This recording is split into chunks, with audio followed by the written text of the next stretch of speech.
Take care. Is all right. ഞാൻ 1/2 minute താമസിച്ചു പോയിരുന്നെങ്കിൽ നീ മരിച്ചു പോയനെ. എന്തൊരു വൃത്തികേടാണിത്. വീട്ടിനകത്ത് കോലം, അസ്ഥി, തലയോട്ടി എന്താണ് കാണിക്കുന്നത്? ശരി, ആ ശവം ആരുടെയാടാ? ആ തന്ത്രയുടെ. അവനെന്തിനാടാ ഇവിടെ വന്നേ? ഈച്ച കൊല്ലാൻ വന്നു. ഈച്ച ഈച്ച നിനക്കെന്താടാ ഈച്ച പ്രാന്തി പിടിച്ചോ? ആഫ്റ്റർ ഓൾ ഒരു ചെറിയ ഈച്ച ഇത്ര പേടിയോ? ആഫ്റ്റർ ഓൾ ഒരു ചെറിയ ഈച്ച, അതിന്റെ കപ്പാസിറ്റി എന്താണെന്ന് അറിയോ നിനക്ക്? ശരിയടാ, നീ ആണാണെങ്കിൽ ആ ഈച്ചയെ കൊന്നു കാണിക്ക്, നിന്നെ ഞാൻ സമ്മതിക്കാം. നീ ഒരു മുഴുഭ്രാന്തനായടാ. ഞാൻ പറയുന്നത് സത്യമാടാ. ആ ഈച്ച നാനിയാ, ഞാൻ കൊന്നില്ലേ? അവൻ പുനർജന്മം എടുത്തിരിക്കുക. ആ ഈച്ചയാണ് എനിക്ക് ആക്സിഡന്റ് ഉണ്ടാക്കിയത്, നമ്മുടെ പണമെല്ലാം കത്തിച്ചത്. അവൻ ഈ വീട്ടിൽ കയറാതിരിക്കാൻ വേണ്ടി ഞാൻ എന്തൊക്കെയാ ചെയ്തത്? കാറ്റുപോലും കടക്കാത്ത വിധം ഭദ്രമായി അടച്ചതാ.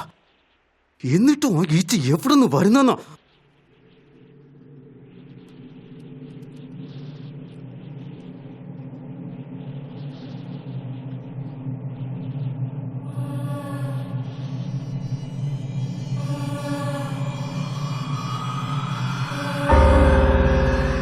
എന്തു പറ്റിയടാ?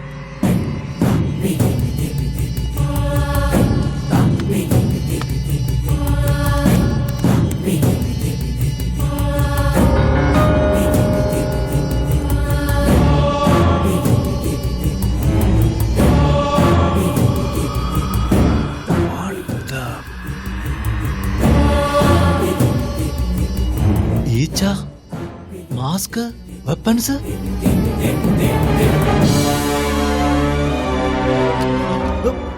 ബിന്ദു സ്ക്രൂ അടിക്കുന്നടാ.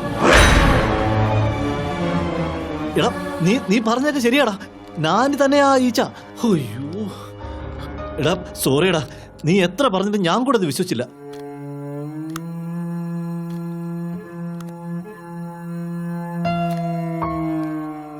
ഈ ഈച്ചയ്ക്ക് പിന്നിൽ ബിന്ദു ആണെന്ന് അറിഞ്ഞു കഴിഞ്ഞ സ്ഥിതിക്ക് ഇനി അവളെ ഫിനിഷ് ചെയ്യുന്ന വലിയ കാര്യമൊന്നുമില്ല. അതെനിക്ക് വിട്ടേരെ.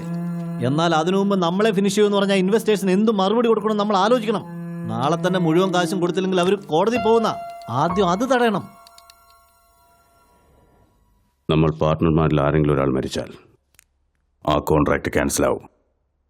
അതുമാത്രമല്ല, 700 കോടിയുടെ ഇൻഷുറൻസും കിട്ടും. എന്താണ് ഈ പറയുന്നത്? അതിന് നീ ആത്മഹത്യ ചെയ്യാൻ പോകുന്നോ?